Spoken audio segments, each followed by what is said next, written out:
Today I'm going to be taking a look at the Elgato Facecam, a webcam that is so big that it has a 1-inch lens on it. That is a 24mm equivalent. Yeah, those are specs that you haven't heard of a webcam, or that would be when it was first released in early 2020. Yeah, Elgato really pulled it off here with how they made it, because as I've said, it's got a 1-inch lens that's 24mm full frame equivalent with a f2.4 aperture. Now, if you don't know what those mean, the 24mm equivalent basically is how wide a webcam is. You see how my whole entire room is basically shown here? Well, that's what that means. 24mm is the focal length, basically. And the f2.4 aperture is how much light it can actually take in. And in this video, when I talk about the software, I'm going to go through and to discuss a little bit more on how all of that works. Which, by the way, how do you even download the software that's made for this webcam? Well, I'm going to show you right now. Alright, so first things first is you're going to have to open up your web browser of choice. So I usually use Firefox. So in Firefox, we're going to look up the Elgato Facecam downloads. So in order to do that, we're just going to type in Elgato Facecam software into Google. Then just going to hit downloads. From this downloads page, we're going to select our product, which would be the Facecam. And here's where we're going to be asked to download the camera hub. And I've actually already got this, so I'm not going to download it, but installing it is just as simple as just following what it says inside of the installer. And once we have it installed, well, you're going to see some different things, which I'm going to move me in the past, where I was talking about this, well, through HCTV. Alright, so now that we've gone through and downloaded the software, the first thing that we actually want to go through and check out is see if our webcam is plugged into a USB 3.0 port. And that is really important, because of the fact that if it's not, it will refuse to connect. No joke, I've tried it many times with multiple different USB cables. It requires a USB 3 port, which is kind of annoying, but you know what? If you want to get 1080p 60 FPS on a webcam, you gotta have it plugged into a USB 3. And once you get situated inside the software, you'll actually see that there'll be a preview of you on the right side of the display, and on the left, you'll see all the signs. And if you don't want to have a preview, which is understandable because you'll probably have that already in something like OBS, or you can easily close it out by hitting the small little button on the top right of the settings window. And then I'll go and close that out, and from there you can actually see all of the different settings of the webcam, which can adjust to the contrast, the saturation, and the sharpness on one small little window called picture. Underneath that, you will be able to go ahead and to adjust to the exposure, which it's actually really cool what this webcam does, is because it gives you the ability to adjust to the ISO and shutter speed of a webcam. Yes, the ISO and shutter speed. Something that you would only be able to get on a camera, like literally. This thing doesn't even have the ability to do that, and it's worth a whole lot more than the webcam. And then after you adjust to the shutter speed and ISO, it'll actually tell you both of those settings inside the top right section of that window. And you'll see that with the exposure, if you switch it on to auto, which I will never recommend you do that. Never switch anything onto auto, unless if it's white balance, and I'll talk about that later. But when you do set it to auto, you can actually see that you can have a center weighted option or an average option, which is pretty cool that it gives you these two options. And nobody's really going to use it if you're a streamer or really anybody, or really anything. I can only see if you're using it for like a meeting, which, by the way, if you use it for a meeting, make sure you have an external microphone like a headset or like the Wave. Because if you don't, well, you're going to be out of luck because the Facecam doesn't have a microphone on it. But at least it gives you the ability to adjust to literally everything else about it, right? Elgato makes it a Wave 3 for a reason. And then underneath the exposure, you can actually see that there is an option to go ahead and to adjust to the white balance. So that's the final thing that I can actually adjust on this preview window, which I kind of wish that we could see a little bit more than just the white balance, because it only gives us like if it's blue or white, even though we should also have an option to change the tint too, because if you take a look at something like a green screen, like what I have behind me, you can see that's mainly green, right?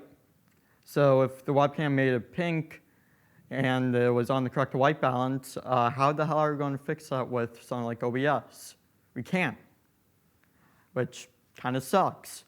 But, hey, it's what I get for getting a webcam and not getting a professional camera like I'm using to film this right. And that's actually not about it, because there's actually some signs I forgot to actually bring up when I was doing that section.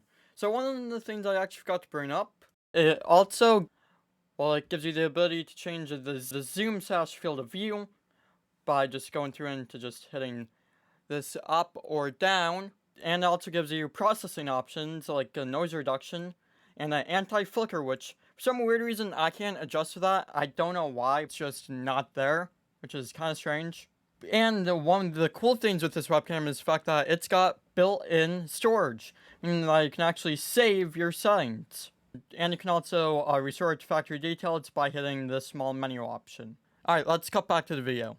And that's about it for this webcam. This is a really nice webcam for price. Even though it does cost $145 with a lot of software issues, because when I first tried to get this thing working, it didn't work at all. Like when I tried to do it earlier today before filming everything, like Windows just would not launch it. Why, Elgato? Why must you do this to us? But that's just Elgato using Windows drivers instead of their own. Alright, so now that I've gone through and I've given my final thoughts on the software of this webcam, I want to take it through some tests. You see, I want to see how this webcam looks in different places in my house that are not lit up as good as the studio, and that are not, well, and that are usually not good placements for webcams. I want to see if this thing can stand a test in any environment that I bring in. So, let's go through, switch it on auto, and let's get cracking.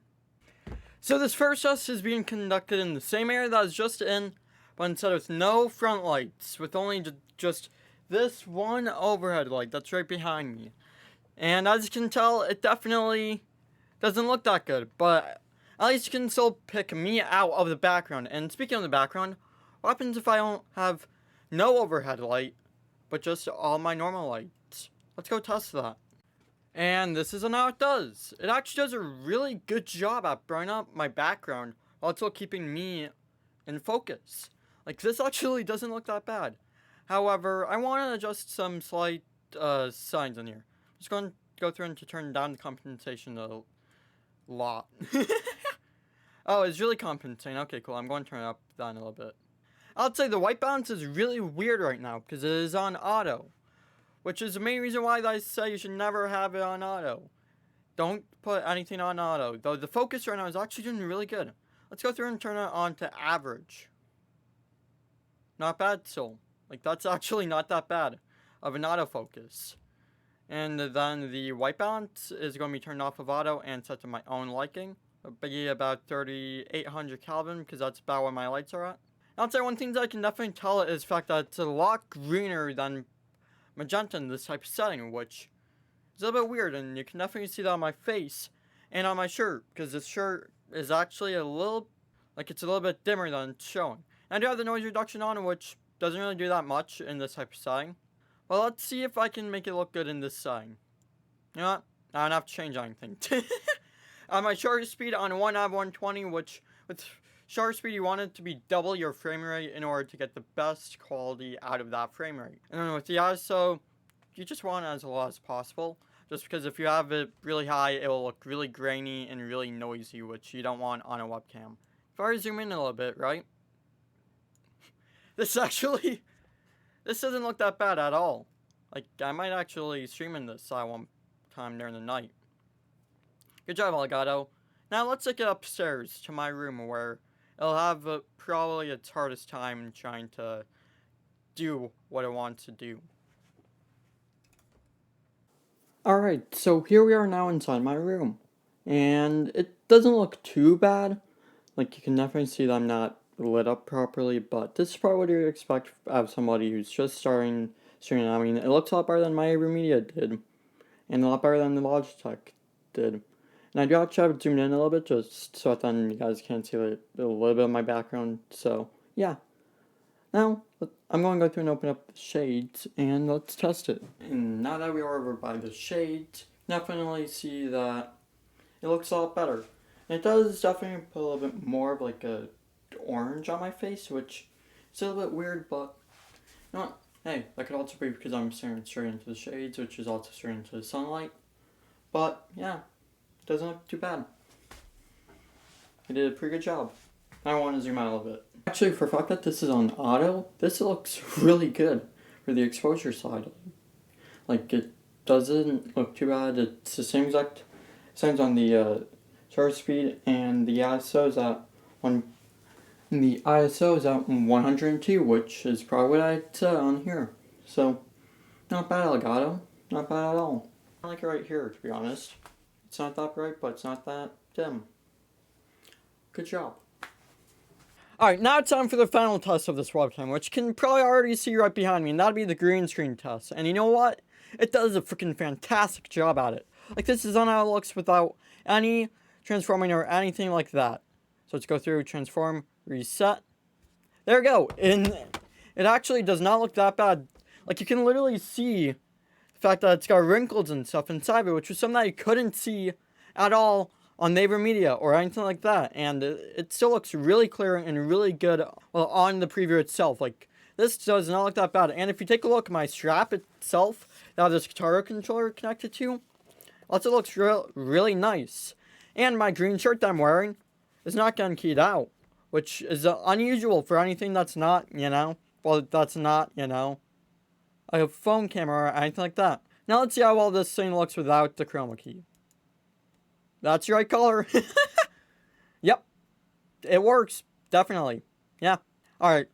Let's roll to the end of the video. Alright, so finishing off this video, I will actually say that this webcam is really freaking good. Even though it does have a lot of bugs with it, I will say that it is probably one of the best webcams that I have ever owned. And I'm only saying owned with quotes because I'm actually renting it, because I don't want to pay $140/$169 when it's not on sale for a webcam. Because I can just use my phone as a webcam if I wanted to, using something like Stream Effects. But, you know what? For the price that I paid for this, and for basically how good it actually looks right here, I will definitely have to say that I will recommend this to basically anybody who wants a webcam that will look good as a DSLR type camera. Because if you go through and add in a green screen and you add in a bit of a blurring, you can definitely see that it will look really good. Because that's what I'm using right now. Like, this does not look that green screen. Like, this actually does look kind of real. Except for the whole fact that you can definitely tell if I lay back a little bit. You can see that there's a little bit of a weird shadowing. But other than that, not bad. So I could definitely tune this a little bit more if I really wanted to. But for the sake of this video, and for the sake of how long it is, well, I'm going to go ahead and stop right here. And I'm going to tell you guys to go watch another video that I made, and to go ahead and to wait for this review of this microphone that I'll be releasing sometime next week. For now, goodbye!